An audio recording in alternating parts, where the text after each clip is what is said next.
Breaking news చూస్తున్నాము. తుని పాప కేసులో తీవ్ర ఉత్కంఠం నెలకొని ఉంది. పాప కేసులో ఇవాళ చాలా కీలకంగా మారుతుంది. ఇవాళ సోమావతి అమావాస్య కావడంతో పలు అనుమానాలను వ్యక్తపరుస్తున్నారు అక్కడ గ్రామంలో ఉన్న ప్రజలు, అలాగే మరి ముఖ్యంగా ట్రైబల్ వాసులందరూ. అమావాస్య నేపథ్యంలో గ్రామంలో హై టెన్షన్ వాతావరణం నెలకొని ఉంది. ఈ రోజైనా పాప ఆచూకీ దొరుకుతుందా అంటూ అందరూ ప్రశ్నిస్తున్నారు. అందరూ రెండు తెలుగు రాష్ట్రాలకు సంబంధించిన ప్రజలు ఎదురు చూస్తున్నారు.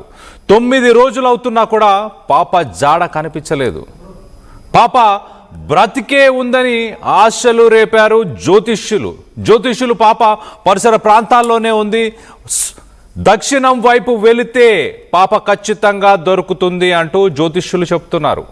పాప కోసం మరోపక్క ఎస్డిఆర్ఎఫ్ అలాగే ఎన్డీఆర్ఎఫ్ కేంద్రానికి సంబంధించిన బలగాలు, రాష్ట్రానికి సంబంధించిన బలగాలు, పోలీసులు, ఫోరెన్సిక్ బృందాలు సంయుక్తంగా ఆపరేషన్ని నిర్వహిస్తున్నాయి. కుక్క మృతితో కొత్త అనుమానాలు రేకెత్తిచ్చాయి. కుక్కపై ఎవరైనా కావాలనే విషప్రయోగం జరిగిందా? విషప్రయోగం చేయించారా? పాప అదృశ్యానికి సంబంధించిన రహస్యాన్ని మరి కుక్క చూసి ఉండవచ్చా? అందుకే కుక్కను కూడా మరి చంపే ప్రయత్నం చేశారా? ఆధారాలను తుడిచిపెట్టే ప్రయత్నం చేశారా? కుక్క మృతిపై ఇప్పటికే ప్రాంతంలో ఫోరెన్సిక్ టీం పూర్తిగా జల్లడి పట్టింది. ఎలాంటి ఆధారాలు ఉన్నాయి? కుక్క ఏదైనా తినిందా? దానికి ఏదైనా తినిపించే ప్రయత్నం చేశారా? విషాన్ని ఇచ్చే ప్రయత్నం చేశారా? కుక్కకు సంబంధించిన ఆ శరీరానికి సంబంధించిన ఆ పోస్ట్ మార్టం శాంపుల్స్ని ప్రస్తుతానికి విశాఖలోని ఫోరెన్సిక్ ల్యాబ్కి అధికారులు పంపించారు. ప్రాథమిక విచారణ మొదలైపోయింది. మరికొన్ని గంటల్లోనే పోస్ట్ మార్టంకి సంబంధించిన రిపోర్టు వచ్చే అవకాశం ఉంది. ఈరోజు చాలా కీలకంగా మారబోతుంది. కుక్క పోస్ట్ మార్టం రిపోర్టు కూడా వచ్చిన తర్వాత అసలు ఏం జరిగి ఉండొచ్చు అన్న విషయాలు బయటికి వెలుగులోకి వచ్చే అవకాశం ఉంది. కిడ్నాప్ జరిగి ఉంటే నిందితులు ఖచ్చితంగా స్థానికంగానే ఉండొచ్చని చాలామంది అనుమానాన్ని వ్యక్తపరుస్తున్నారు. మరోపక్కన డ్రోన్స్, స్నిఫర్ డాగ్స్ అలాగే కాల్ డేటాతో దర్యాప్తుని ముమ్మరం చేస్తున్నారు. ఆ రోజు ఆ సమయంలో ఒక 100 ఫోన్ కాల్స్ పైన పోలీసులు అనుమానాన్ని వ్యక్తపరుస్తున్నారు. ఆ 100 ఫోన్ కాల్స్ ఎవరెవరు మాట్లాడారు వాళ్ళని కూడా ప్రస్తుతానికి విచారణకి పిలిచే ఆలోచనలో ఆల్రెడీ కొంతమందిని విచారించినట్టు కూడా సమాచారం వస్తుంది. మొత్తం మీద జ్యోతిష్యులు మాత్రం ఖచ్చితంగా గడిచిన 24 గంటలు, రాబోయే 24 గంటలు, మొత్తంగా నిన్న వాళ్ళు మాట్లాడుతూ రాబోయే 48 గంటల్లో పాపకు సంబంధించి ఖచ్చితంగా వివరాలు బయటికి వస్తాయి. దక్షిణం వైపు వెళ్తే పాప దొరుకుతుంది అంటూ కూడా జ్యోతిష్యులు చెప్పుకొచ్చారు. ఒక్కసారి దీనికి సంబంధించి జ్యోతిష్యులు రాఘవ శర్మ ఆయన ఏం మాట్లాడారు ఒక్కసారి ఆయన మాటల్లోని వినే ప్రయత్నం చేద్దాం. దాని తర్వాత డీటెయిల్గా మాట్లాడుకుందాం. గంటలలో పాపకి సంబంధించిన పరిపూర్ణమైన సమాచారం మీ అందరికీ అందుతుంది. పాప వెళ్ళిన స్థలం నుంచి దక్షిణం వైపు వెళితే ఖచ్చితంగా వాళ్ళకి కొంత వెసులుబాటు కలిగే అవకాశం ఉంటుంది. వాళ్ళకి కొన్ని ఆనవాళ్లు కలిగే అవకాశం ఉంటుంది. ఆ పాపకి ఏ రకమైనటువంటి పదార్థాలు తినిపిస్తున్నారు అనేది కూడా తెలుసుకునే అవకాశం ఉంటుంది. ఆ పాప వెళ్ళిన వైపు మాత్రం దక్షిణ దిశగా మాత్రం ఆ పాపకి ఇబ్బంది ఉందని ఖచ్చితంగా చెప్పచ్చు.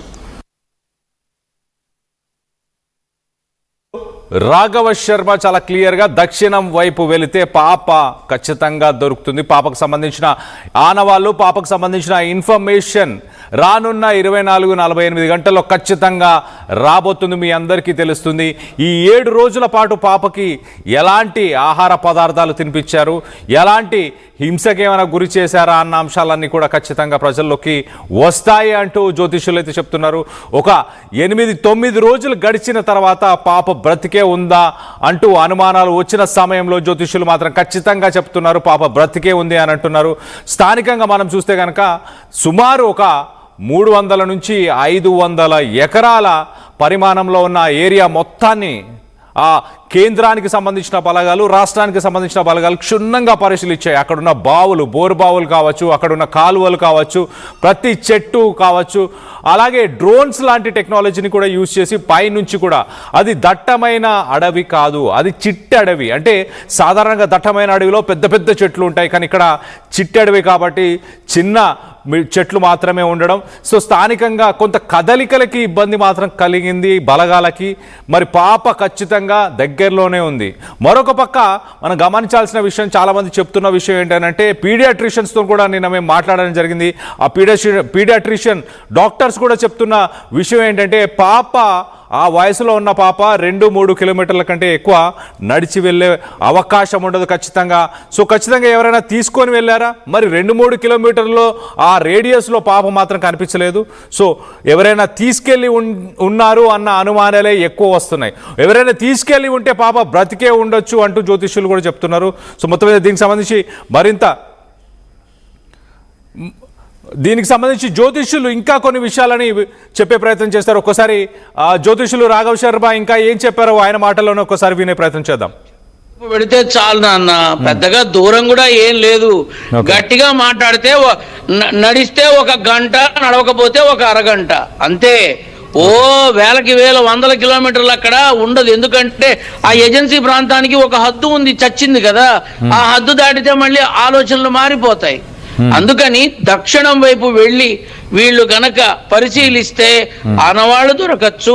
కొంత మేరకు దాన్ని ఏమంటారు, ఆధారాలు కూడా దొరికే అవకాశం ఉంటుంది.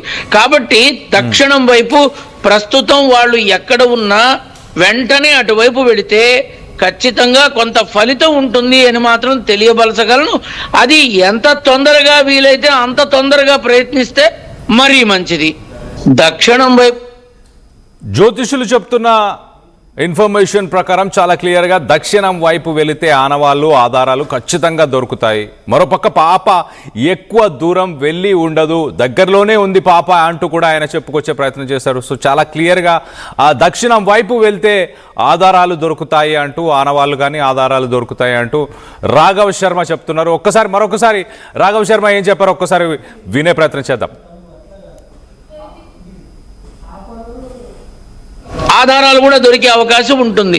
కాబట్టి దక్షిణం వైపు ప్రస్తుతం వాళ్ళు ఎక్కడ ఉన్నా వెంటనే అటువైపు వెళితే ఖచ్చితంగా కొంత ఫలితం ఉంటుంది అని మాత్రం తెలియబలచగలను. అది ఎంత తొందరగా వీలైతే అంత తొందరగా ప్రయత్నిస్తే మరీ మంచిది. దక్షిణం వైపు వెళితే చాలు నాన్న, పెద్దగా దూరం కూడా ఏం లేదు. గట్టిగా మాట్లాడితే నడిస్తే 1 గంట, నడవకపోతే 1 అరగంట అంతే. ఓ వేలకి వేల 100 కిలోమీటర్లు అక్కడ ఉండదు. ఎందుకంటే ఆ ఏజెన్సీ ప్రాంతానికి ఒక హద్దు ఉంది, చచ్చింది కదా. ఆ హద్దు దాటితే మళ్ళీ ఆలోచనలు మారిపోతాయి. అందుకని దక్షిణం వైపు వెళ్ళి వీళ్ళు గనక పరిశీలిస్తే ఆనవాళ్లు దొరకచ్చు. కొంత మేరకు దాన్ని ఏమంటారు, ఆధారాలు కూడా దొరికే అవకాశం ఉంటుంది. కాబట్టి దక్షిణం వైపు ప్రస్తుతం వాళ్ళు ఎక్కడ ఉన్నా వెంటనే అటువైపు వెళితే ఖచ్చితంగా కొంత ఫలితం ఉంటుంది అని మాత్రం తెలియబలచగలను. అది ఎంత తొందరగా వీలైతే అంత తొందరగా ప్రయత్నిస్తే మరీ మంచిది.